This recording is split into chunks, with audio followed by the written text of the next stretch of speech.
Il a épousé sa propre mère, l'homme le plus incestueux de l'histoire, enfoui par le Mexique. On les a trouvés sous la cuisine comme si on avait voulu les cacher pour toujours. C'étaient des ossements humains, pas d'animaux. Le premier était clairement celui d'une femme adulte, enveloppée dans un voile sec et usé. Le second, plus petit, mais anormal, avec des doigts informes. Un crâne s'étant effondré sur lui-même, comme si le corps lui-même avait cédé à son origine. Et il n'était pas enterré dans un cimetière, ni dans un lieu sacré. Non. Ils étaient cachés sous de la terre battue, à l'intérieur d'une cabane isolée dans la Sierra de Durango. Le médecin du village a refusé de retourner sur les lieux après les avoir vus. Le prêtre local, en découvrant que les pierres tombales dans le jardin arrière portaient les mêmes noms, l'un comme épouse, l'autre comme mère, a quitté le village et n'est jamais revenu. C'était en 1932. Mais ce qui s'était passé sur cette colline avait commencé bien avant, avec une femme seule, un enfant sans père et une bague en bois qui disait « à ma vie, depuis ta naissance ». Je m'appelle Burgo, et ce que vous êtes sur le point d'entendre est une histoire que de nombreuses familles de cette région ont tenté d'effacer de la mémoire collective. Elle n'est pas dans les livres d'histoire, elle n'a pas été discutée dans les écoles, et beaucoup n'ont même pas entendu le nom. Mais les archives, les fragments et les blessures d'une communauté entière ne s'estompent pas encore. Ici, dans Mexico interdit, nous démasquons les secrets que d'autres préfèrent enterrer. Si vous voyez ceci, abonnez-vous à la chaîne et dites-moi dans les commentaires de quelle partie du Mexique ou du monde vous nous suivez. Ce récit mérite d'être écouté jusqu'à la fin. La naissance d'Elias Gutiérrez est enregistrée dans un seul document. Un acte de naissance détérioré par le temps, trouvé par accident au fond d'une boîte métallique rouillée, dans un bureau oublié des archives municipales de San Pedro del Valle. Année 1906. Lieu de naissance, Rancho Alto. Père, inconnu. Mère, Soledad Gutiérrez, 34 ans, célibataire. Recluse, et pour les habitants de la région, simplement connue comme la femme qui parlait aux ombres. Soledad vivait au sommet d'une colline enveloppée d'arbres secs et de chemins que personne n'empruntait. Elle descendait au village seulement tous les 2 ou 3 mois. Elle achetait le double de nourriture, parlait avec des phrases courtes, toujours le regard fixé au-delà des personnes. Elle ne permettait à personne de s'approcher de sa propriété. Elle avait une voix aiguë, enfantine, qui provoquait un malaise même chez les commerçants les plus rudes. Certains voisins disaient que la nuit, on entendait des chants étouffés depuis sa cabane. D'autres affirmaient avoir entendu des rires doubles, un masculin et un féminin en même temps, comme si une voix imitait parfaitement l'autre. Personne n'avait vu son fils, mais tous savaient qu'il existait. Et au-delà, ils intuaient qu'il n'était pas élevé comme un enfant. Elias n'a été inscrit dans aucune école. On ne le voyait ni à l'église, ni sur la place. Mais au fil des ans, des signes sont apparus. Des empreintes de grands pieds autour de la cabane. De hautes ombres se déplaçant parmi les arbres. Une figure blanche qui descendait à la rivière à minuit et disparaissait avant l'aube. À 15 ans, selon les registres du recensement, Elias mesurait plus de 1,85 m. Il avait la peau très pâle, presque translucide, et ne parlait à personne d'autre que sa mère. C'est en 1930 que Soledad est retournée au village avec un petit objet à la main. C'était une bague, sculptée à la main, faite du bois sec qui entourait sa propriété. Il le montra brièvement à la propriétaire du magasin, comme quelqu'un qui exhibe un bijou sacré. L'inscription était gravée avec précision, « À ma vie, depuis ta naissance ». Ce n'était pas une dédicace de mère à fils, c'était d'épouse à époux. La même année, le registre officiel le rendit clair. Elias Gutiérrez figure comme chef de famille. Âge, 25 ans. Occupation, agriculteur indépendant. Dans la section des cohabitants, une seule personne de plus figure. Ce Gutiérrez, 56 ans. Relation, inconnue. Aucune autre femme ne fut enregistrée comme épouse. Il n'y avait pas d'employé, ni d'enfant, ni de visiteur. Non, lui et elle. Peu après, quelque chose commença à changer sur la colline. 4 familles qui vivaient près du ranch vendirent leurs terrains en l'espace de 5 mois. Toutes pour des prix très inférieurs au marché. Elles laissèrent derrière elles leurs maisons, outils, animaux, même des bibles familiales. Personne ne sut pourquoi. Certains disaient que ce fut par menace. D'autres murmurèrent des choses pires. La seule chose claire est que tous partirent à la hâte. En ces mois, lui et ainsi Soledad commencèrent une construction qui plus tard serait connue comme la maison sans pièces. Ce n'était pas une habitation commune. C'étaient 7 structures en bois connectées par des couloirs étroits, pleins de miroirs dans des positions antinaturelles. Les fenêtres étaient scellées de l'intérieur. Le facteur refusa de continuer à livrer le courrier sur place. Il disait que les arbres alentours s'inclinaient vers la maison comme s'ils cherchaient quelque chose. C'était une à l'appeler l'utérus. Et lui, l'homme déchaussé, pour marcher au bord du village sans chaussures, sans parler et avec une odeur de parfum. Pas à un quelconque, celui de sa mère. À l'automne 1931, Soledad cessa de descendre au village. Personne ne la revit. Mais le jour parlait d'elle constamment. Dans des lettres trouvées plus tard, il l'appelait ma bien-aimée, ma fleur de l'abîme, mon miroir sacré. Dans un journal partiellement brûlé par un incendie, il écrivit « Elle est en moi et hors de moi. Son souffle me purifie. Son nom est le mien. Signé seulement Gutiérrez, sans Elias, sans Soledad. Seul le nom de famille, comme si la lignée était tout ce qui importait.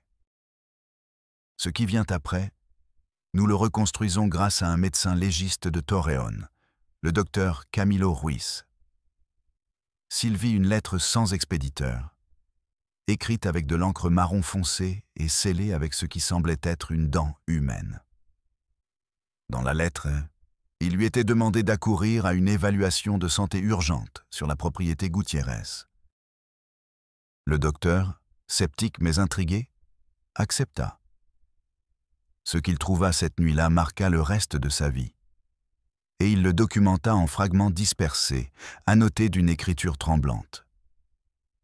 Il monta par un couloir de terre, où les miroirs reflétaient sa silhouette sous des angles impossibles. Il trouva des poupées faites avec des os d'oiseaux et des coques de maïs, toutes avec le même visage, celui de Soledad. Sur les murs, des portraits d'elle et d'Elias à différents âges. Dans l'un, elle était adolescente et lui un bébé. Dans un autre, elle mûre et lui un homme jeune. Dans le dernier, ils étaient debout, l'un à côté de l'autre, se tenant la main, avec les lèvres cousues de fil. Mais le pire était sous terre.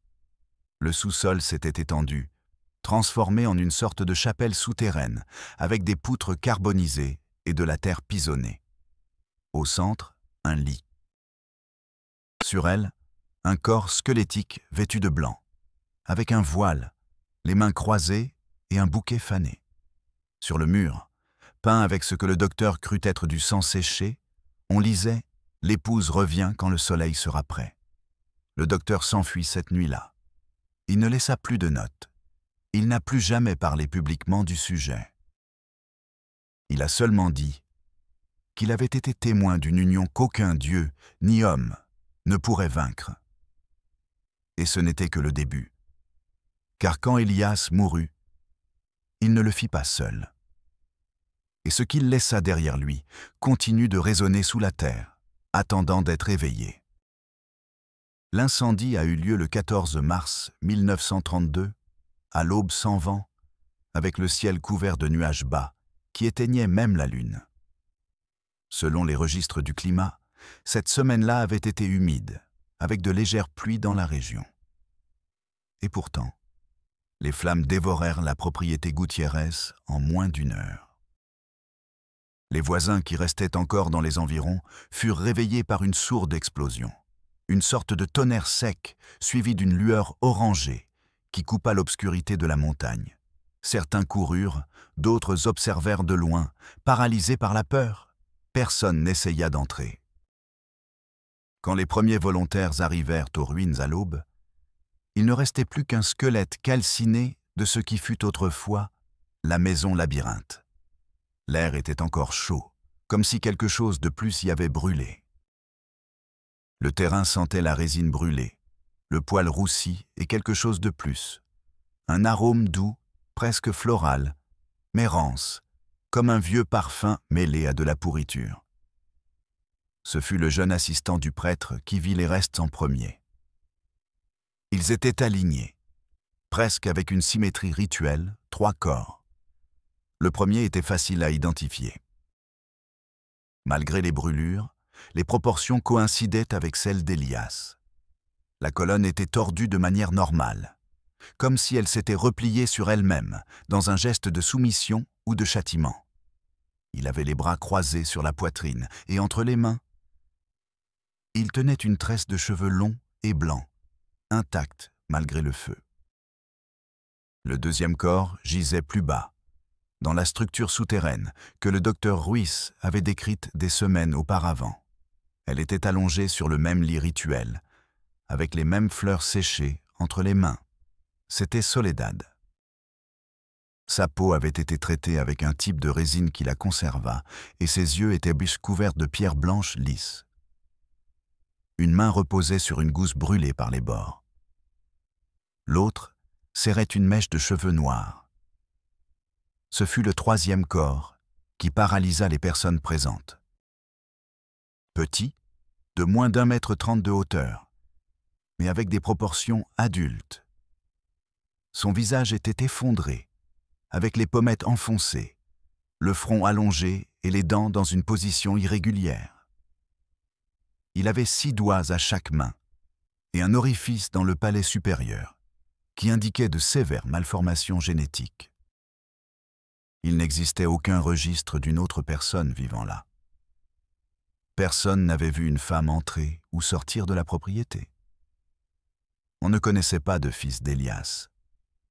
Et pourtant, l'analyse forensique fut concluante.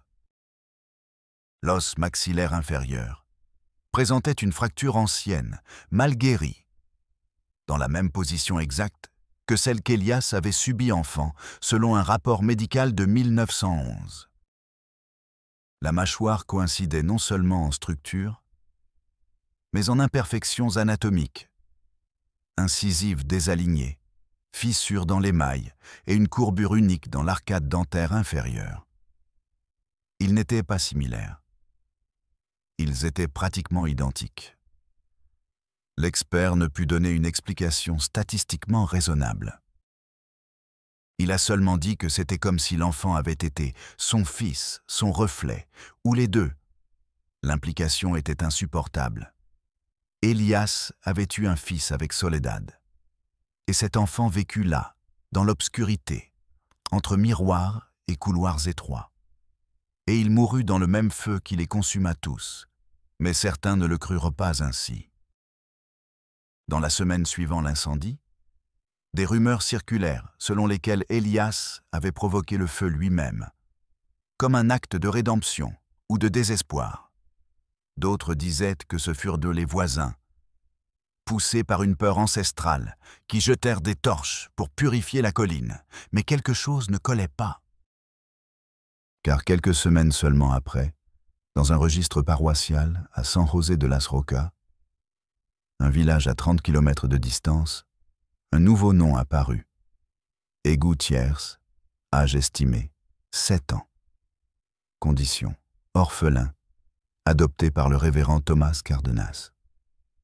Le révérend était un homme connu pour sa charité. Il avait perdu sa femme à l'accouchement et son fils cadet dans un accident dans la rivière. Quand cet enfant apparut, avec les vêtements brûlés et sans dire un mot sur sa provenance, Cardenas l'accueillit sans hésiter. Il lui donna un toit, de la nourriture, un nom. Il ne demanda jamais d'où il venait, mais il aurait dû le faire. Dès le premier jour, l'enfant refusa de dormir à l'intérieur de la maison. Il construisit une petite cabane derrière l'église, faite de branches sèches, de racines exposées et de morceaux de tissu qu'il trouvait aux alentours. Il disait que les murs l'étouffaient. Quand le révérend lui demandait pourquoi, il répondait d'une voix douce « Il écrase les voix. Il ne me laisse pas l'entendre. » Elias, ou qui que fût cet enfant, tailla un anneau identique à celui que sa mère lui avait donné des décennies auparavant. Il le portait toujours. Il ne l'enlevait jamais. Il répétait des phrases dans une langue que personne ne connaissait. Il dessinait des visages féminins et des nœuds, et écrivait des mots qu'il effaçait ensuite avec de la terre. Le révérend, au début, le prit comme des signes de trauma. Mais avec le temps, il commença à le craindre. Dans son journal personnel, le prêtre laissa constance de ce qu'il vécut. Les premières entrées étaient rationnelles, même optimistes. Mais peu à peu, elles devinrent désespérées. « Il ne vieillit pas », écrivit-il une fois. Son visage change, mais pas comme celui d'un enfant. Parfois, il sourit comme un vieillard. Il disait aussi qu'en parlant, sa voix est du sicaba, une aiguë, une autre grave, parfaitement synchronisée. Une nuit de tempête, le révérend se réveilla avec la sensation d'être observé. Devant son lit se trouvait l'enfant, trempé par la pluie, tenant un morceau de papier roussi.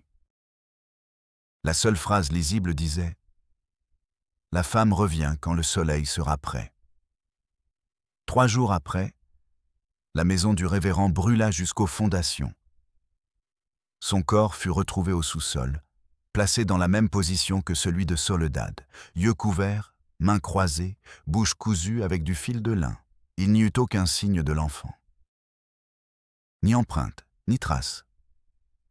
Seule une inscription taillée dans le bois de la cabane derrière l'église, elle revint. Pas comme avant, mais comme du feu, et elle me prit dans ses bras. Le village entra dans le silence. Les registres de cet enfant, égoutière, se perdirent mystérieusement après une supposée inondation en 1935. L'incendie ne fut jamais enquêté, et la colline où se dressait le ranch fut rebaptisée par les locaux comme la Loma Quemada. Personne ne reconstruisit là. Les enfants des survivants apprirent à ne pas poser de questions. Et les quelques personnes âgées qui se souviennent des noms préfèrent se taire. Des décennies passeraient avant que quelqu'un n'essaye de fouiller dans ce passé. Mais quand il le fit, il trouva quelque chose qu'il n'attendait pas. Quelque chose d'enterré au-delà des os et du feu. Plus de 40 ans s'écoulèrent depuis la dernière fois que quelqu'un parla ouvertement de l'affaire Gutiérrez. Vers le milieu des années 70, presque personne dans la région ne se souvenait des noms d'Elias ou de Soledad, du moins pas publiquement. La colline où se dressait autrefois la maison sans pièces ne sera plus qu'une étendue sèche, entourée d'arbustes bas et d'arbres, aux formes qui semblaient avoir poussé dans la direction opposée au soleil. Personne n'y montait, ni par curiosité, ni par nécessité.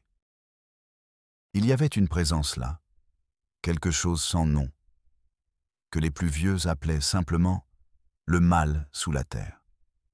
Mais en 1976, un étudiant en anthropologie de l'Université nationale autonome du Mexique, Martin Cuellar, est arrivé dans la zone dans le cadre de sa recherche sur le folklore rural et les légendes non documentées. Son projet visait à comparer des récits oraux dans différentes communautés isolées du nord du pays. Il n'avait aucune idée de ce qu'il allait trouver. C'est lors d'un entretien avec une femme âgée à San Pedro del Bal qu'il entendit pour la première fois le nom Gutiérrez dans un murmure craintif, comme si, en ne le nommant pas, cela pouvait invoquer quelque chose qui rôdait encore.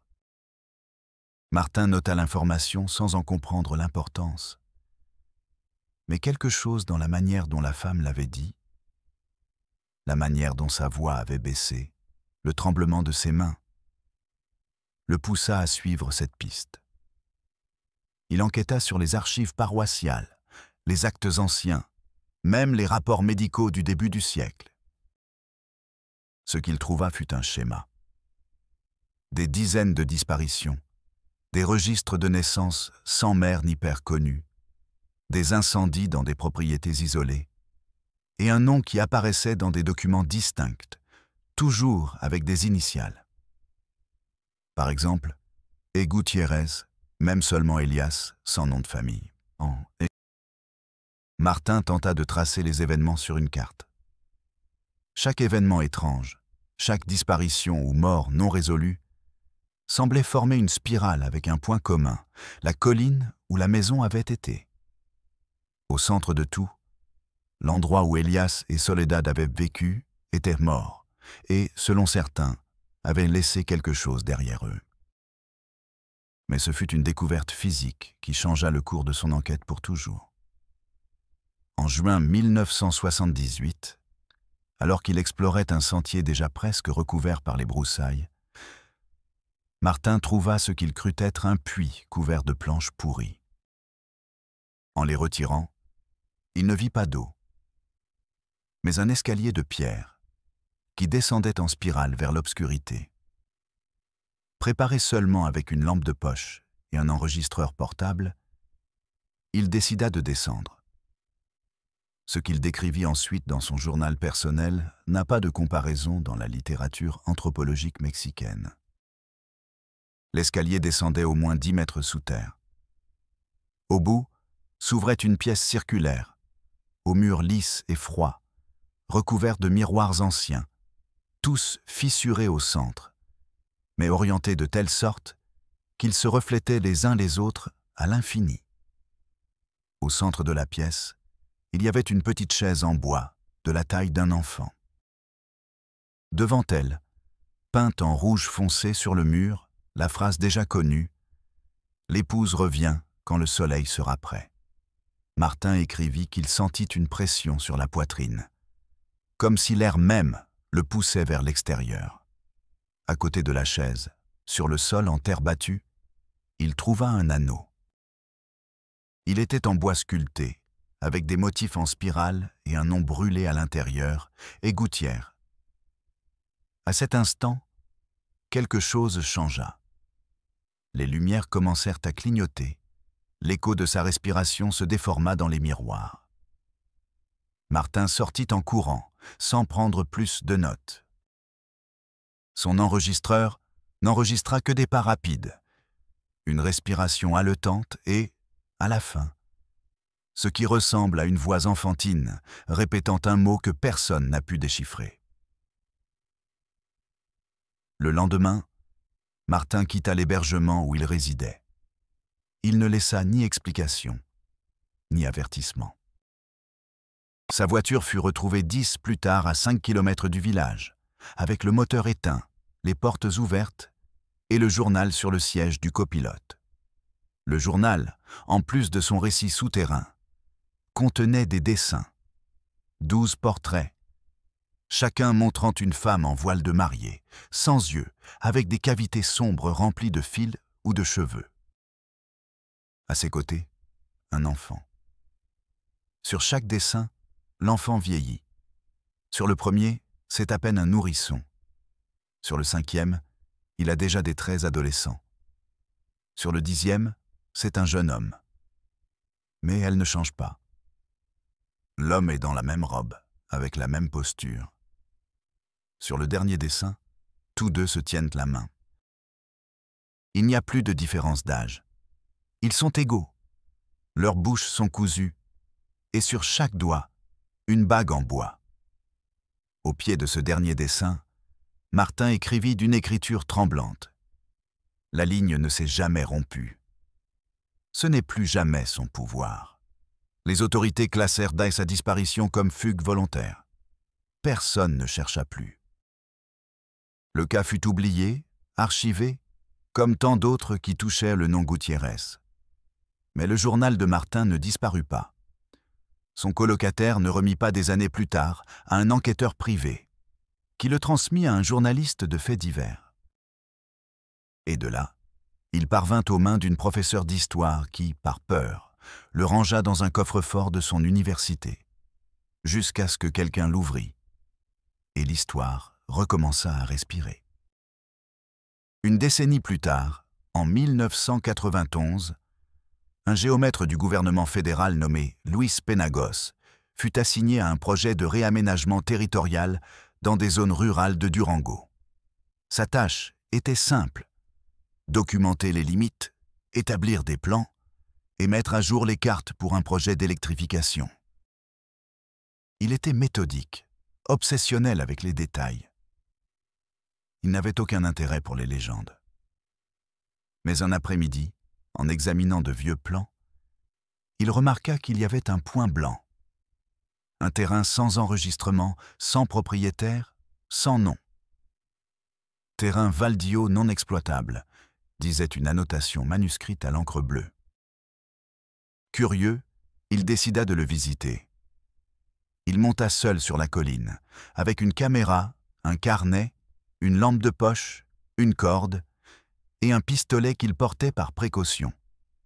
La dernière chose qu'il écrivit dans son carnet avant de disparaître fut « Cela ressemble à un puits, mais il a des escaliers ». Le véhicule de Luis fut retrouvé 2 jours plus tard, stationné au bord d'un chemin de terre serait. À l'intérieur, il y avait des notes désordonnées, des dessins hâtifs et des phrases sans cohérent. L'une disait « Les murs sont vivants ». Une autre « Elle me connaît ». Une autre encore « Les miroirs ne mentent pas ».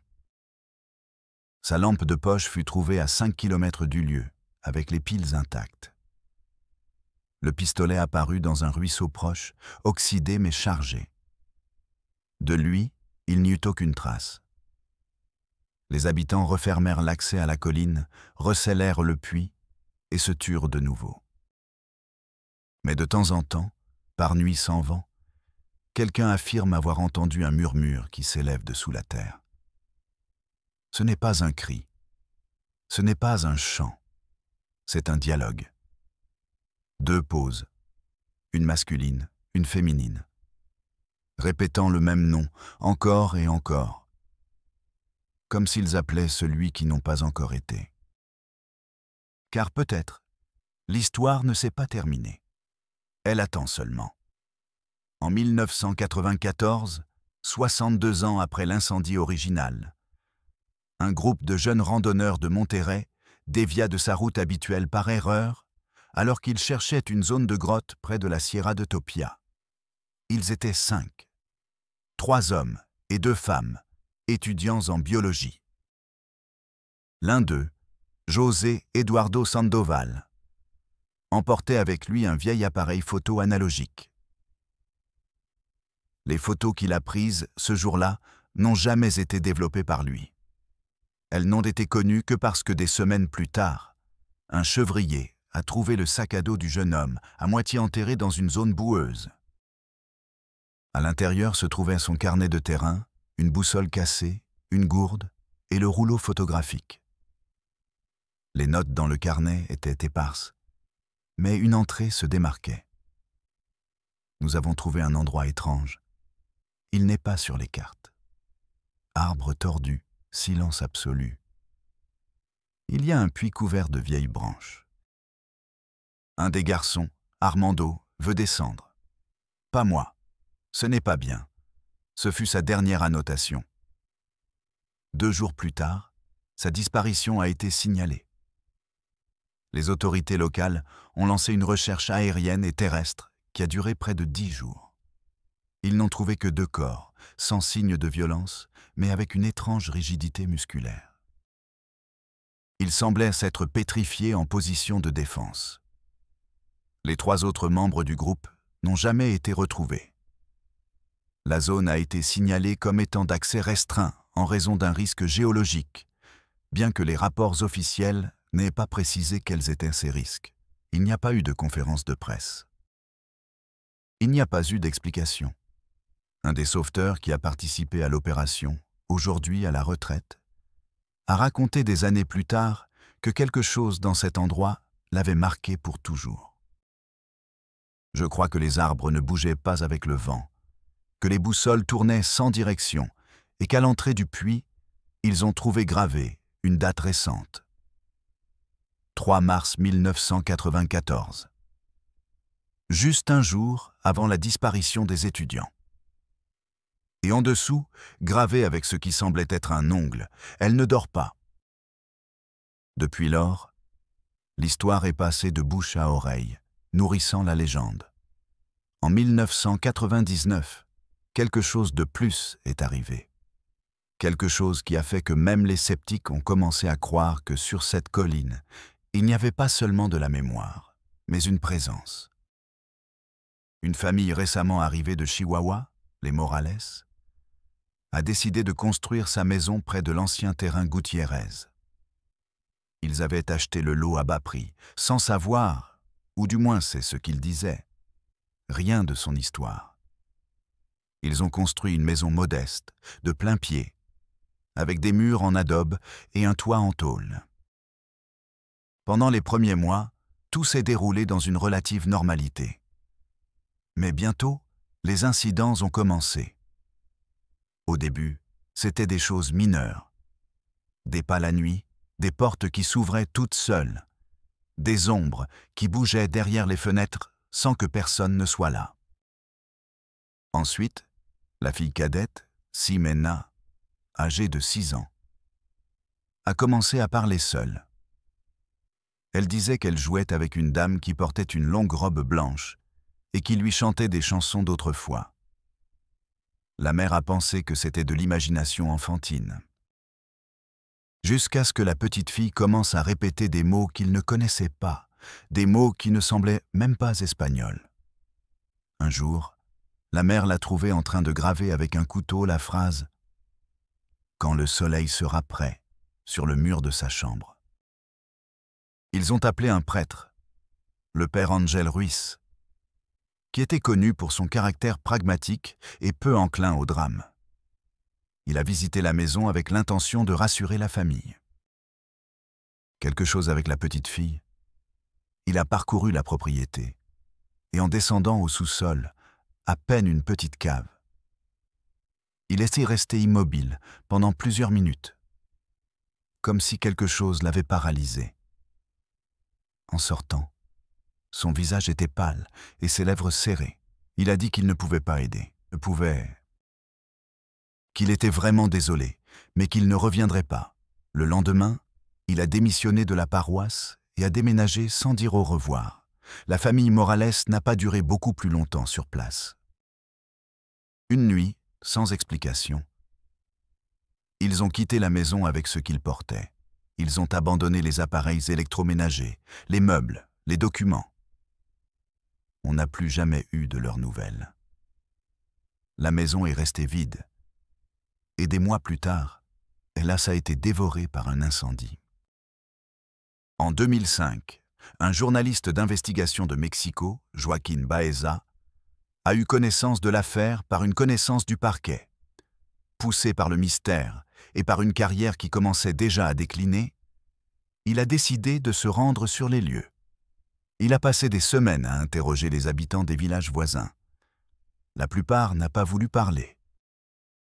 D'autres disaient seulement que quelque chose était là depuis avant leurs grands-parents. Cependant, une femme lui a remis un objet, un vieux journal intime avec les couvertures en cuir craquelé, où était relatée en détail l'histoire d'une femme nommée Soledad et de son fils Elias. Les dernières pages étaient tachées, mais une phrase se lisait clairement. « Le feu la purifie, mais l'amour la fait revenir. » Joaquín a pris des photos, enregistré des entretiens, écrit des brouillons. Il a préparé une série de reportages pour un magazine national. Ils n'ont jamais été publiés.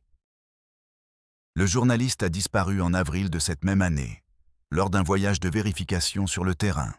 Sa voiture a été retrouvée sur la même route qui, des décennies auparavant, avait mené Martin Cuéllar jusqu'à la colline. À l'intérieur du véhicule, son appareil photo numérique ne contenait qu'une seule image. Une figure floue, ouverte avec un beau au fond d'un bosquet tordu. Il n'y avait pas de visage visible, seulement une silhouette, une qui semblait attendre. Sur son ordinateur portable, qui fut effectivement récupéré, une lettre non envoyée a été trouvée, adressée à sa femme. Elle disait « Quelque chose est vivant ici. Pas comme nous, pas avec de la chair. C'est une histoire qui respire. Et elle me regarde. » Après cela, le nom Gutiérrez a de nouveau disparu des registres. Du moins, publiquement. Mais en 2013, un archéologue amateur, Sergio Villanueva, est devenu obsédé par l'affaire après avoir lu un blog qui recensait les disparitions inexplicables au Mexique. Il a utilisé des cartes anciennes, des coïncidences climatiques, des schémas de disparition et même des témoignages recueillis dans des vidéos téléchargées par des utilisateurs anonymes. Après des lignes, des croix, des spirales. Il s'est rendu sur les lieux. Il a campé 3 nuits près de la colline. La 4e nuit, il s'est enfoncé dans la zone centrale de la forêt. Il est revenu avec les pupilles dilatées et les mains pleines de terre. Il a dit qu'il n'avait rien vu. Mais il n'a plus dormi dans une pièce fermée, ni à utiliser des miroirs, ni à parler à sa famille comme avant. 3 mois plus tard, il a été interné de son plein gré dans un centre psychiatrique de San Luis Potosí. La dernière chose qu'il a dite avant d'entrer fut « Il ne s'est pas brisé. Il ne s'est jamais brisé. Tout est toujours pareil. » Les histoires pourraient être considérées comme des légendes urbaines, coïncidences, fables de gens isolés.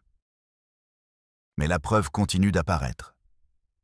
Restes humains, anneaux de bois sculptés, phrases répétées sur des murs, des cahiers, et même sur la peau humaine, tatouées ou marquées à chaud. Toutes avec la même idée. L'épouse revient, peu importe quand.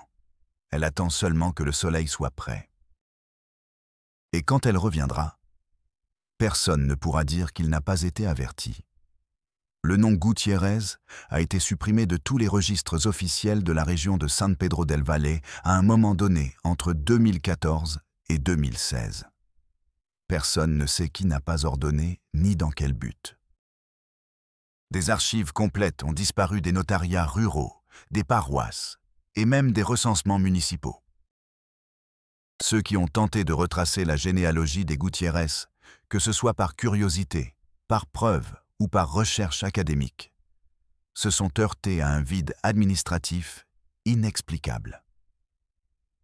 Rien, comme si quelqu'un avait décidé d'effacer la ligne entière, non seulement du papier, mais aussi de la mémoire collective. Cependant, le plus troublant n'était pas ce qui avait été perdu, mais ce qui commença à apparaître à sa place. En octobre 2017, dans le cadre d'un programme de récupération de cimetières abandonnés, un groupe d'anthropologues légistes trouva une tombe sans nom dans un petit cimetière effondré au pied de la même colline maudite. Elle ne faisait pas partie de l'inventaire. Elle n'apparaissait sur aucun croquis antérieur. La pierre tombale, faite de pierres volcaniques, était brisée en 3 parties. Mais ce qui pouvait être lu était une phrase gravée avec une grande précision. Elle donne la vie et elle la reprend, car en elle cela commence et en elle cela se termine. À l'intérieur de la tombe, ils trouvèrent un squelette adulte, féminin, selon la morphologie, accompagné d'un anneau de bois intact, avec l'inscription « Je ». Mais ce qui glaça le sang des présents fut que, sur le sternum, reposait une mèche de cheveux d'enfant, soigneusement enroulée avec du fil rouge, comme si c'était une relique. L'un des techniciens tenta d'emporter l'anneau pour l'analyser en laboratoire. Le lendemain, il démissionna. Il envoya un message vocal à ses collègues disant que quelqu'un lui avait chuchoté pendant qu'il dormait. Non des mots, un chant, à deux voix, à l'unisson. En parallèle, dans les communautés numériques de légendes et de recherches alternatives, commencèrent à circuler des témoignages anonymes qui parlaient de rêves partagés. Des personnes qui ne s'étaient jamais rencontrées, de différentes parties du pays, racontaient avoir rêvé de la même scène, une femme vêtue de blanc, sans yeux, assise sur une petite chaise en bois devant un miroir brisé. Dans le reflet, ce n'était pas elle qu'on voyait, mais le rêveur, avec la bouche cousue, là.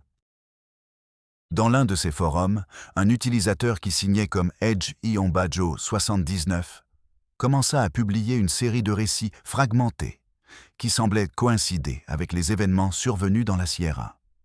Il décrivait avec une précision de détails qui n'était pas publique. La phrase sur la pierre tombale, l'emplacement du puits, le nombre exact de marches dans la descente et les motifs des miroirs dans la salle circulaire. Chaque publication se terminait par la même phrase. « Elle n'est pas partie. Elle a changé de forme. » Pendant 20 mois, personne ne savait qui était derrière le profil. Jusqu'en mars 2018, un groupe de jeunes explorateurs numériques réussit à tracer l'IP de Edge Iombajo 79. Elle provenait d'une bibliothèque publique à Gómez Palacio. Une équipe de journalistes s'y rendit et trouva quelque chose d'encore plus étrange. L'ordinateur depuis lequel les publications avaient été faites avait été retiré en 2016 pour être inutilisable. 2 ans avant que les messages ne commencent. Ce pas activa toutes les alarmes. L'un des reporters, Juli Estrada, décida d'aller plus loin. Il voyagea à San Pedro del Valle avec l'intention d'interviewer tout témoin qui resterait en vie. Ce qu'il trouva fut une communauté hermétique, paranoïaque et silencieuse. Certains faisaient semblant de ne pas comprendre ses questions. D'autres se refermaient simplement en la voyant s'approcher. Jusqu'à ce qu'un homme d'environ 80 ans, le regard perdu, lui parla. Et il dit que sa mère lui avait raconté, quand il n'était qu'un enfant, que sur cette colline fut commis un acte si aberrant, si impur, que le sol lui-même se fendit, que les arbres cessèrent de pousser droit et les animaux évitaient de passer par là. Il lui parla d'une femme qui ne fut jamais enfant, d'un fils qui naquit sans passé, et d'un troisième qui n'aurait pas dû exister. Julie lui demanda s'il parlait d'Elias et de Soledad. L'homme nia de la tête et dit que ce ne seraient que les premiers, qu'avant eux, l'histoire existait déjà, que la colline n'avait été qu'une scène de plus dans une œuvre beaucoup plus ancienne. Avant de prendre congé, il lui remit un papier jauni, plié de nombreuses fois. C'était une prière, un mélange de psaumes, avec incantations et supplications. Elle était écrite dans un espagnol archaïque, en partie en latin et en nahuatl. Elle disait ainsi : « Que le ventre se ferme, que la ligne se brise, que le sang ne revienne pas sur soi, qu'on n'embrasse pas ce qui fut engendré. » Cette nuit-là, Julie ne put pas dormir. Il se réveillait à chaque instant, suant à froid. Il rêva d'une petite chaise au centre d'une pièce sans fenêtre. Il rêva d'un miroir couvert de toiles d'araignée et d'une figure blanche qui murmurait sans bouger. Quelques jours plus tard, il quitta le journalisme.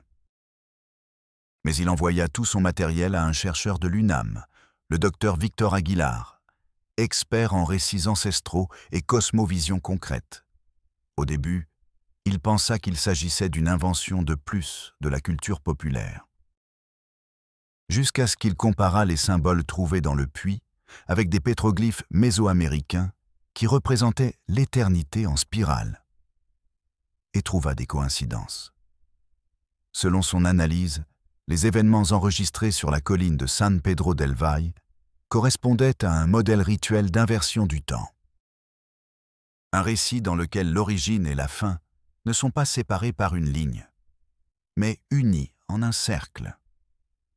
En termes simples, une femme met au monde son époux, un fils qui féconde sa mère, et une descendance qui ne peut sortir d'elle-même. Le docteur Aguilar se montra sceptique quant à la partie spirituelle, mais admis dans ses écrits. Je n'ai jamais vu une mythologie locale aussi cohérente dans ses répétitions symboliques. Ce n'est pas un hasard. C'est une structure. Il publia un article académique dans une revue internationale sous le titre « Spirales du silence ». La symbologie de l'inceste rituel dans la Sierra de Durango. Il fut ignoré par la communauté scientifique locale, mais lu par des milliers dans des forums d'occultisme et d'anthropologie marginale. Pendant ce temps, dans la région, les rapports ne cessèrent pas. Une fille de 12 ans disparut après avoir raconté à sa mère que quelqu'un lui parlait la nuit depuis le miroir de la salle de bain. Un vieil homme apparut mort chez lui, avec la bouche fermée par de la colle industrielle et un anneau de bois à la main. Un couple de touristes fut trouvé désorienté sur le flanc de la colline, sans se souvenir comment ils étaient arrivés, ni pourquoi ils avaient de la terre sous les ongles et des marques circulaires aux chevilles. Les médecins légistes s'accordèrent sur quelque chose d'inhabituel. Tous deux présentèrent des marques et des empreintes de brûlures sur la poitrine, comme si quelqu'un avait appliqué sur eux un sceau métallique en forme de spirale. Aucun ne put expliquer pourquoi. Malgré tout cela, les autorités n'agirent pas. Les dossiers furent clos. Les victimes ne parlaient pas. Et les chercheurs qui arrivaient sur les lieux ne revenaient pas, comme si une force invisible s'interposait chaque fois que quelqu'un s'approchait trop. Mais l'histoire continuait d'accumuler des preuves. Et chaque témoin, chaque journal, chaque rêve partagé, chaque disparition tissait un réseau impossible à ignorer. Parce que tout pointe vers la même chose, la ligne ne s'est pas rompue. Elle continue de tourner, en silence. Sous terre. En l'an 2021, lorsqu'un groupe de documentaristes indépendants, sous le nom de Chemins oubliés, décida de s'enfoncer dans la Sierra de Durango pour filmer une série sur des sites ruraux abandonnés et des légendes non résolues. Le projet, financé par une plateforme de streaming émergente, cherchait à mélanger l'esthétique de la terreur avec l'exploration historique. Personne dans l'équipe n'avait idée de ce qu'il trouverait dans la région de San Pedro del Valle, ni que l'un d'eux n'en sortirait jamais. Le groupe était composé de 5 personnes. La réalisatrice, un caméraman, une preneuse de son, un producteur et un chercheur historique qui faisait office de guide narrateur. Ce dernier, Damien Loaiza, avait lu les textes du docteur Victor Aguilar et apportait avec lui des copies du journal de Martin Cuéllar, ainsi que des images du puits, les dessins et des références croisées avec des cartes anciennes. Dès le premier jour, Damien remarqua que les habitants locaux évitaient de regarder l'équipe. Des portes se refermèrent rapidement. D'autres faisaient le signe de croix en les voyant passer. Une femme âgée leur cria depuis un couloir d'adobe « Si vous foulez cette terre, ils ne vous rendront pas entier ». L'avertissement fut ignoré. Le 18 août, ils commencèrent à filmer aux alentours de la colline. Ils ne trouvèrent pas de structure visible, seulement une végétation hostile et une atmosphère dense, humide, presque statique. Le drone qu'ils utilisèrent pour les captures aériennes perdit le signal inexplicablement en s'approchant du secteur central. Il ne fut jamais récupéré. Ce même après-midi, Damien localisa ce qui semblait être une dalle de béton cachée sous des branches sèches. Avec l'aide du caméraman, ils la retirèrent. C'était une dalle scellant l'embouchure d'un ancien puits. L'ouverture était étroite, mais la lampe de poche révélait un escalier de pierre descendant en spirale. La réalisatrice décida de suspendre le tournage jusqu'au lendemain. Cette nuit-là, ils campèrent à 400 mètres de l'entrée, sans incident. Bien que la preneuse de son enregistra sur ses microphones un bourdonnement ténu, comme un chuchotement constant en arrière-plan. Ils ne l'entendirent pas sur le moment, seulement en révisant les enregistrements après. Le 19 août, Damien descendit seul avec la caméra GoPro attachée à sa poitrine. Il portait avec lui une lampe de poche, une corde ancrée à un arbre et un talkie-walkie. Le reste de l'équipe attendait dehors, surveillant sa descente. Tout semblait calme durant les premières minutes. Le canal de communication restait ouvert et Damien décrivait ce qu'il voyait. Des murs couverts de miroirs brisés, des couloirs qui semblaient plus longs à cause des reflets, une pièce circulaire avec une chaise au centre et une phrase peinte avec ce qui semblait être de l'oxyde ou du sang. L'épouse revient quand le soleil est prêt. À cet instant, le signal radio se coupa.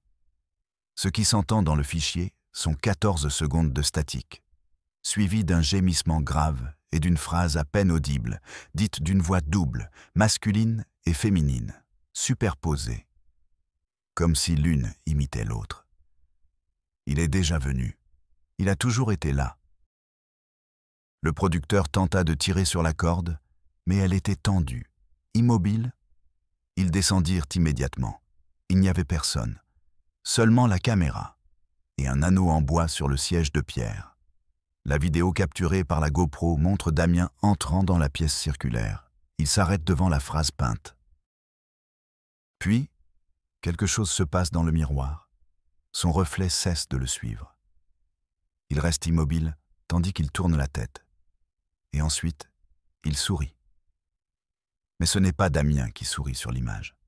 C'est son reflet. Au même instant, la caméra tombe au sol, pointant vers le plafond. Il n'y eut plus rien.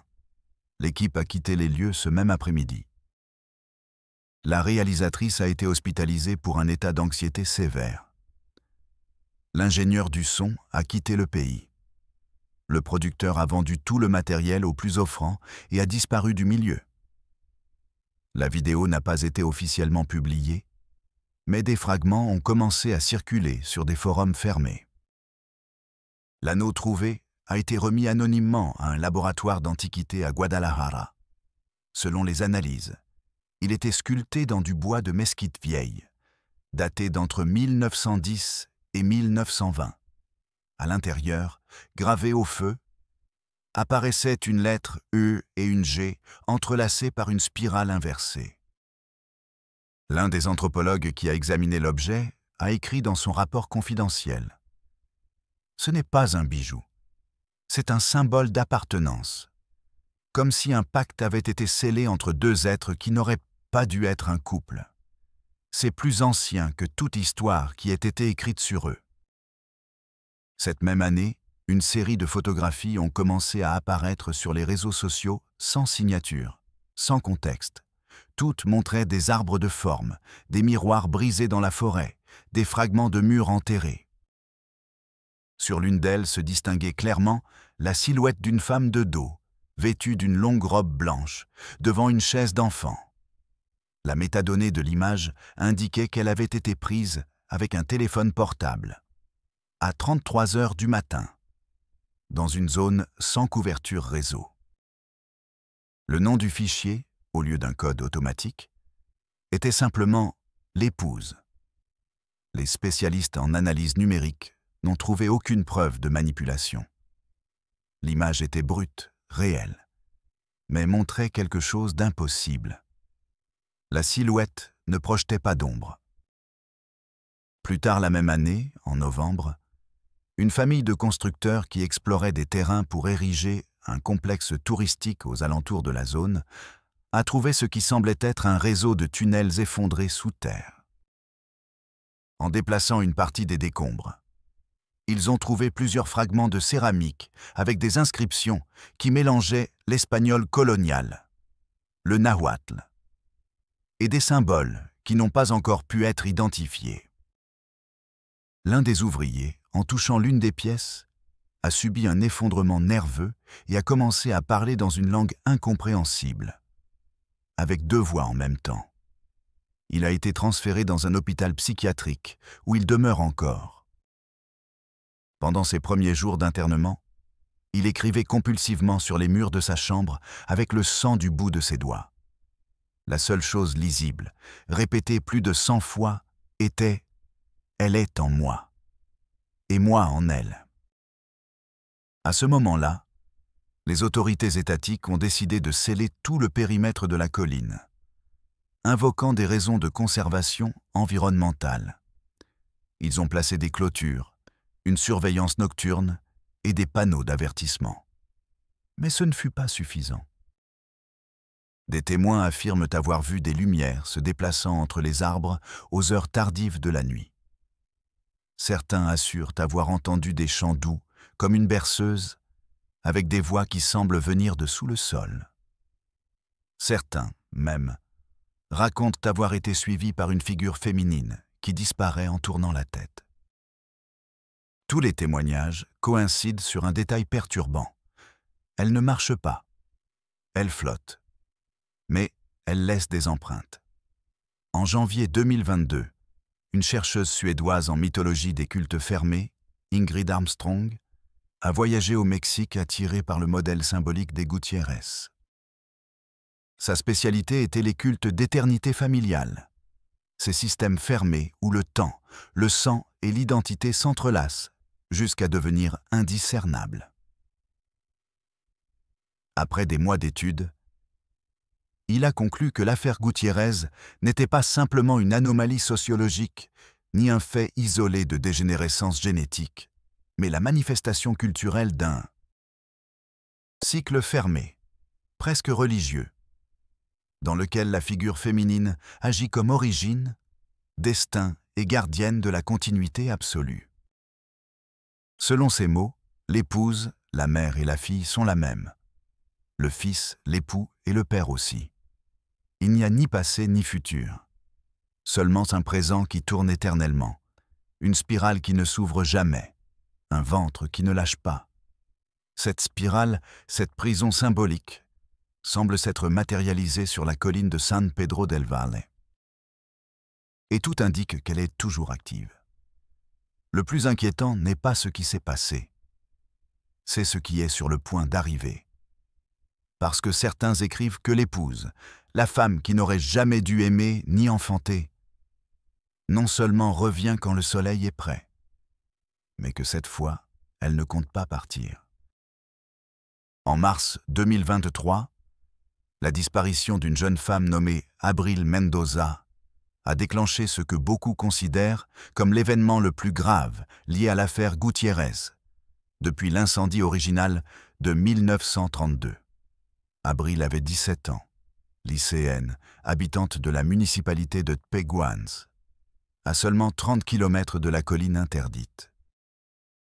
Elle était connue pour son caractère sensible et réservé, avec une inclination pour la lecture, particulièrement les sujets d'histoire, d'anthropologie et de folklore mexicain.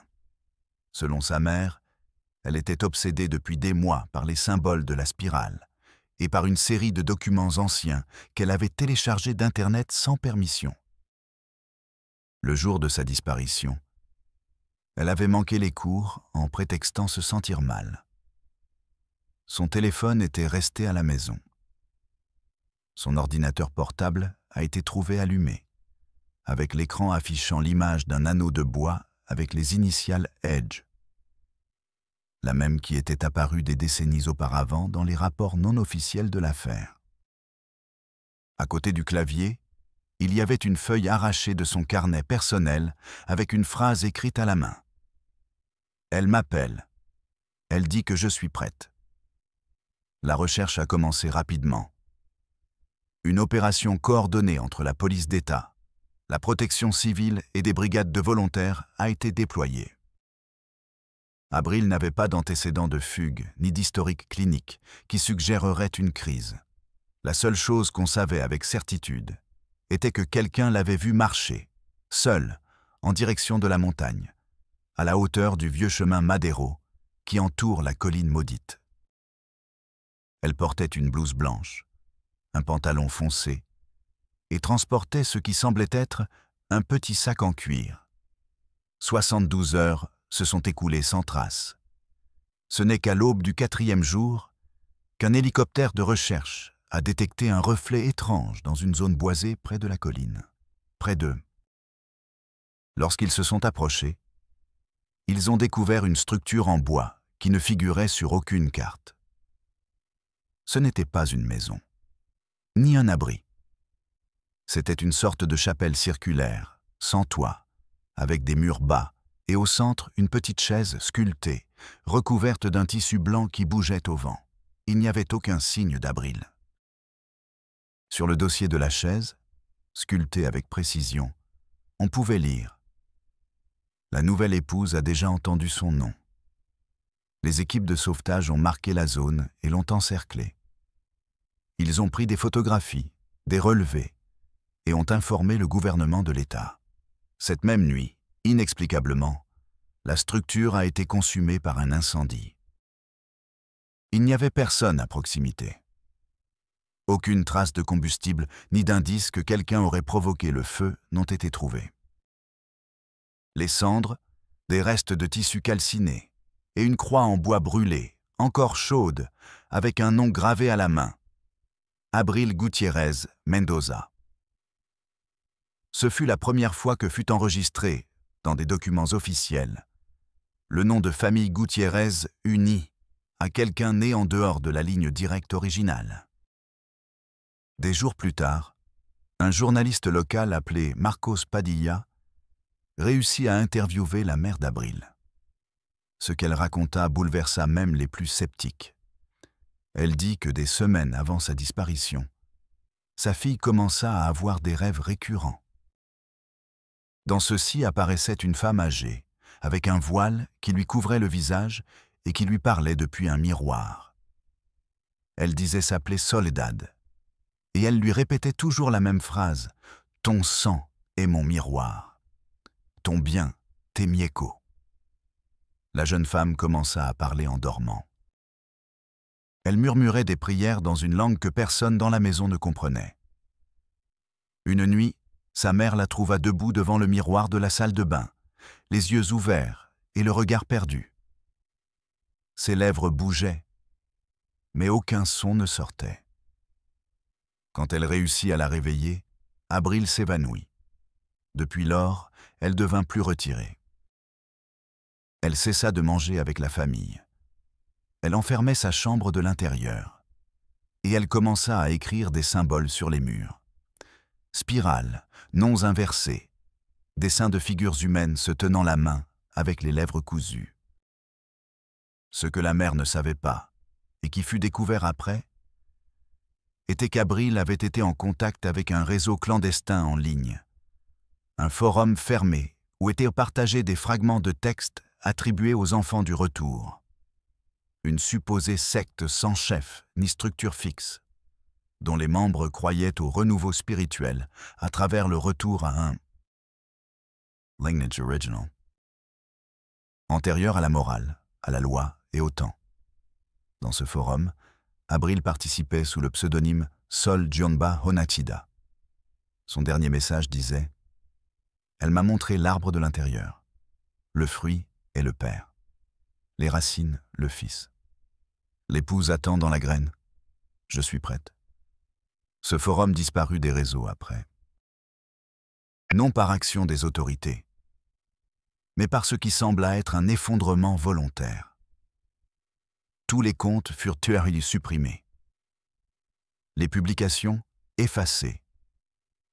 Seules survécurent des captures d'écran, partagées dans des communautés obscures qui étudient les sectes numériques et les disparitions liées au symbolisme ésotérique. L'histoire d'Abril ne fut pas couverte par les médias nationaux. Elle fut traitée comme une fugue volontaire. La colline fut à nouveau fermée.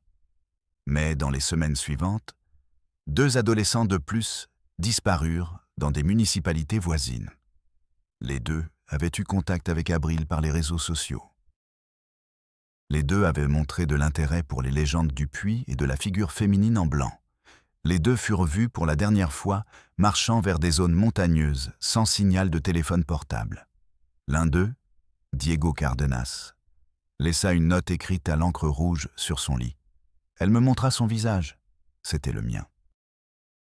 Ce schéma fit qu'un groupe réduit de criminologues de l'État commença à considérer la possibilité qu'il ne s'agisse pas d'incidents isolés, mais d'un réseau de captation symbolique, possiblement induit par suggestion collective ou phénomène psychogène. Mais ce qu'ils ne purent expliquer, ni depuis la psychologie, ni depuis la sociologie, furent les symboles trouvés sur les vêtements d'un des disparus, qui fut trouvé semaines plus tard sans vie.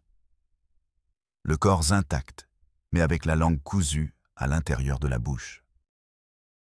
Il portait une tunique blanche, un anneau de bois identique à celui des registres de 1932, et une feuille de papier sur la poitrine avec un texte illisible, excepté une phrase finale. L'épouse revient quand le cycle se ferme. La question était inévitable. Quel cycle? Pour tenter de le comprendre, un groupe d'archéologues symboliques d'Oaxaca proposa une hypothèse que les plus traditionnels qualifièrent d'absurde, mais qui commençait à résonner parmi ceux qui avaient suivi l'affaire depuis ses débuts. Selon leur théorie, la colline de San Pedro del Val n'était pas seulement un lieu d'événements anormaux. C'était un point de rupture temporelle, un axe symbolique où la notion linéaire du temps ne s'appliquait pas. Ce qui s'est passé, ce qui se passe et ce qui se passera se produisaient en même temps. Une spirale sans issue, une porte sans cadre. Selon leurs mots, nous ne sommes pas face à une malédiction. Nous sommes face à un dessein, un moule cyclique où le sang retourne au sang, et l'histoire s'écrit avec les mêmes noms et les mêmes mains. Si cela était vrai, alors Avril n'a pas été choisie. Elle a été appelée. Pourquoi quelqu'un ou quelque chose l'a-t-il reconnue? La dernière piste connue fut une lettre envoyée de manière anonyme au cabinet du docteur Victor Aguilar. Elle était signée uniquement des lettres HMI et écrite en calligraphie ancienne, avec une plume. L'enveloppe n'avait ni expéditeur, ni timbre postaux. Elle semblait avoir été déposée à la main. Elle disait « Je ne suis pas perdue. Je suis complète. Elle ne m'a pas volé. Elle m'a rendue. Le soleil est déjà prêt. » Depuis lors, personne d'autre n'a prononcé son nom à voix haute. Mais sur la colline, où l'air reste immobile et les arbres s'inclinent encore vers le centre. Certains affirment qu'à la tombée de la nuit, on peut voir une lumière douce se déplaçant parmi les buissons. Et si l'on s'approche suffisamment, on peut entendre 2 voix, une aiguë, une autre grave, chantant une berceuse. Pour quelqu'un qui n'est pas encore né. La colline, pour beaucoup, n'est plus seulement un espace géographique. Elle est devenue un seuil, un point où les lois humaines, la morale, la logique, le temps, se dissolvent face à quelque chose de plus ancien, de plus intime, de plus profondément lié à l'os. La communauté de San Pedro del Valle évite maintenant de la nommer même entre eux. Les nouveaux arrivants sont avertis par des regards, non par des mots. Une nouvelle coutume s'est installée. Personne ne porte d'anneau. Personne ne conserve de miroir. Et aucun enfant ne dort seul. Mais à la périphérie de ce silence collectif, il y a ceux qui sont devenus obsédés. Des chercheurs, des autodidactes ou des cultistes. Des curieux insomniaques. Des gens qui ont dédié des années à rassembler chaque fragment possible de l'histoire des Gutiérrez. L'un d'eux est Lucio Baena, un archiviste à la retraite de l'État de Mexico, qui assure avoir découvert un schéma caché derrière toutes les disparitions, les incendies et les témoignages. Il affirme que chaque événement pertinent dans la chronologie de l'affaire se produit par cycles exacts de 31 ans. Depuis la naissance d'Elias Gutiérrez en 1906, en passant par l'incendie en 1932, l'affaire du révérend Cardenas en 1963, la disparition de l'anthropologue Martin Cuéllar en 1981, la vidéo maudite du documentariste Damiano Aiza en 2021, et une date prochaine, le 15 avril 2025. Ce n'est pas une prédiction. C'est une observation documentée dans des registres, des journaux, des publications oubliées. À chaque date coïncidente, des éléments se répètent. Une figure féminine vêtue de blanc, un miroir ou reflet déformé, une spirale, une disparition, et toujours un anneau de bois. Lucio a contacté la chaîne Mexico Prohibido en juin de cette année. Il nous a envoyé un dossier avec des documents scannés, une carte dessinée à la main et une lettre qui nous a fait trembler. Dans celle-ci, il a écrit « L'épouse ne revient pas pour se venger. Elle revient pour continuer ce qui n'a jamais été terminé. Chaque cycle est un renouveau. Chaque nom est une répétition. Et s'il n'y a pas de résistance, l'histoire se replie sur elle-même, comme une feuille humide. Si vous trouvez cette lettre, ne suivez pas. Elle veut seulement être vue. » Le plus choquant fut que, en vérifiant son adresse, nous avons découvert que Lucio Baena avait été interné par sa famille dans une clinique privée après avoir subi un épisode de dépersonnalisation. Selon les rapports médicaux, il disait ne pas se reconnaître dans le miroir. Il croyait que son reflet était un autre lui, plus ancien, et qu'il n'avait pas de contrôle sur son corps lorsqu'il se regardait. Il murmurait constamment une phrase, même sous sédation. « Je suis elle. Je suis sa voix. » Mais il ne fut pas le seul. La psychologue légiste de Saltillo, la docteure Elvira Costilla, s'intéressa au cas après avoir examiné la vidéo récupérée de Damian Noiza. Elle la vit plus de 20 fois, au ralenti, image par image. Elle découvrit quelque chose que personne d'autre n'avait remarqué. À un moment exact, quand Damian tourne son visage vers le miroir, on voit un éclat derrière lui. Un visage féminin, à peine perceptible. Pas derrière Damian, mais dans le même espace qui le culpabilise. Les deux partagèrent le même corps un instant. Elvira ne publia plus depuis ce jour. Une semaine après, elle envoya une seule image par courrier à une collègue à l'UNAM. C'était une photographie d'elle devant un miroir. Mais ce n'était pas elle qui apparaissait reflétée. C'était une fille, vêtue de blanc, avec des yeux complètement noirs. On n'eut plus de nouvelles d'Elvira. Son bureau fut trouvé intact, mais avec tous les miroirs couverts de draps noirs et la phrase « La racine sang » en spirale écrite au marqueur sur chaque mur. Le fichier de son ordinateur avait été effacé, sauf pour un document intitulé « Linage », qui contenait un seul mot, avril. Et alors, une rumeur commença à se répandre. Dans les villages voisins, dans les écoles, dans les stations de radio communautaires.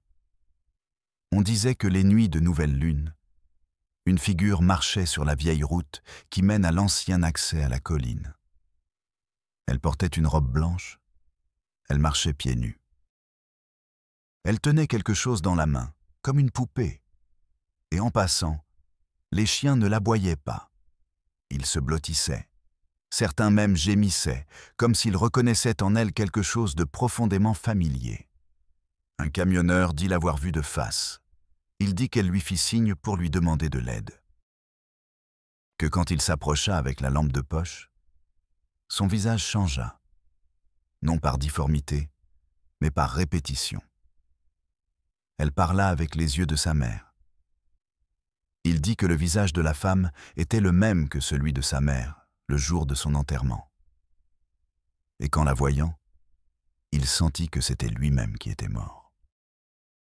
Pendant cette semaine, 7 personnes dans la zone rapportèrent des rêves identiques. Dans tout ceci, ils étaient à l'intérieur d'une maison sans pièces. Seulement des couloirs qui se courbaient, des miroirs accrochés de travers et une chaise au centre d'une pièce circulaire. Au réveil, tous avaient des marques circulaires sur les chevilles. Aucun ne se connaissait entre eux. Les médecins ne trouvèrent pas d'explication. Pendant ce temps, un groupe de jeunes étudiants en cinéma documentaire à Durango reprirent l'idée d'enquêter sur la colline. Ils étaient convaincus que tout était une construction collective, une sorte d'hystérie culturelle locale. Ils arrivèrent avec des drones, des caméras, des microphones directionnels. L'un d'eux, Fabian Guzman, descendant d'une famille qui avait vécu près du site, découvrit quelque chose de perturbant. Son grand-père avait fait partie de l'équipe qui aida à récupérer les corps après l'incendie de 1932. Dans un vieux cahier, il trouva une note écrite d'une écriture maladroite. Ils n'étaient pas 3. Il y en avait 4. Mais l'un d'eux nous regardait comme s'il était Mosoel. Le corps respirait. Les jeunes arrivèrent à la colline le 3 septembre. 5 personnes. Seulement 2 revinrent. Les désorientés, incohérents, avec des épisodes d'amnésie sévère. Ils dirent ne rien se souvenir après la première nuit. La seule chose qu'ils réussirent à récupérer fut un audio du microphone ambiant. On y entend quelque chose pendant 7 minutes. Ce n'est pas une conversation, ni un chant. C'est un murmure constant, comme si de nombreuses voix répétaient un seul nom, le déformant, allongeant ses syllabes. Ce nom ne fut pas identifié. Le fichier fut analysé par des experts en phonétique, qui découvrirent une fréquence cachée de 333 Hz, exactement la même que celle utilisée dans les rituels d'hypnose profonde. Depuis lors, les disparitions cessèrent. La colline demeure en silence. Mais le motif, selon les calculs de Lucio Baena, s'approche de son point de clôture. Avril 2025. Un nouveau cycle, une nouvelle épouse, une nouvelle répétition de l'origine. Et si l'histoire a été cohérente en quelque chose, c'est en ne jamais échouer dans son retour. Parce que la spirale ne s'interrompt pas. Elle se plie seulement. La date marquée dans tous les cahiers, dans les lettres, sur les murs des pièces fermées et dans les voix enregistrées sous terre, n'était plus une coïncidence. 15 avril 2025. Ce jour-là, à 3h33 du matin, un phénomène inexplicable fut enregistré à San Pedro del Valle. Ce ne fut pas un tremblement, ni une tempête, ni un incendie. Ce fut une absence. Pendant plus de 9 minutes, les caméras de sécurité du périmètre montagneux restèrent dans le noir. Les lumières des foyers clignotèrent 3 fois. Et toutes les horloges numériques dans un rayon de 15 km se réinitialisèrent. Mais le plus inquiétant fut ce qui ne fut pas entendu. Pas un seul oiseau ne chanta ce matin-là. Les vaches ne mugirent pas. Les chiens n'aboyèrent pas. Les coqs n'annoncèrent pas l'aube. Tout fut silence. Seuls les plus attentifs remarquèrent le motif. À l'hôpital municipal, une nouveau-née fut enregistrée exactement à 3h34 du matin. Une enfant de 3 kilos, peau claire, yeux immobiles. Elle naquit en complet silence, sans pleurer. La mère, une jeune femme nommée Estefania Garcia, dit qu'elle ne se souvenait pas avoir été enceinte. Elle sentit bouger en elle seulement 3 jours avant l'accouchement. Qu'en la voyant, elle ne ressentit pas de peur. Elle ressentit de la reconnaissance. Quand les médecins tentèrent de faire des tests de routine, ils trouvèrent quelque chose qui les laissa perplexes. L'enfant avait 6 doigts à la main gauche et une petite tache en spirale juste en dessous du nombril. Elle ne répondait pas aux stimuli par des pleurs. Elle observait seulement, directement, sans cligner des yeux, Au 3e jour, elle disparut. Son berceau apparut vide à l'aube. La fenêtre ouverte. Aucune caméra n'enregistra de mouvement. Mais un infirmier du quart de nuit, qui s'était endormi sur une chaise dans le couloir, dit avoir entendu des pas doux. Pas d'un adulte, ni d'un nouveau-né non plus. C'étaient des pas de quelqu'un de petit, mais ferme. Quand ils le réveillèrent, il avait entre les mains une feuille écrite au crayon. Elle disait « Le cycle se ferma, mais personne n'est dehors. Depuis lors, il n'y a pas eu de nouveau rapport. Il n'y a pas de lumière, ni de chant, ni de miroir brisé. Mais la sensation que quelque chose s'est terminé, ou peut-être a commencé, se respire dans la région. » Le docteur Victor Aguilar, l'un des rares à avoir continué de surveiller l'affaire depuis ses débuts, écrivit une dernière note dans son carnet avant de se retirer de la vie publique. Il n'y a pas de monstres ici, mais des reflets. L'histoire des Gutière n'est pas une histoire sur le mal. C'est sur l'impossibilité de briser le miroir, quand ce que tu vois t'aime aussi. Cette phrase fut discutée par des anthropologues, des théologiens, des sociologues, tous essayant de la comprendre depuis leur champ. Mais ce fut un enfant de 7 ans, fils d'une professeure de Durango, qui donna la meilleure interprétation quand il l'écouta sans contexte. Il dit « Peut-être ne veulent-ils pas nous faire de mal. Le pauvre est seulement si triste, c'est parce qu'ils ne savent pas comment arrêter de se répéter.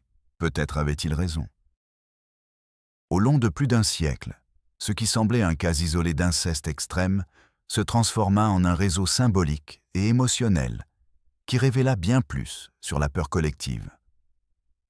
Le pouvoir du lignage et l'obsession humaine de revenir à l'origine. L'histoire de Soledad et Elias, d'Abril et de la figue sans nom, n'est pas seulement un récit macabre. C'est aussi un avertissement de ce qui arrive quand les blessures ne sont pas nommées. Mais l'amour s'enferme.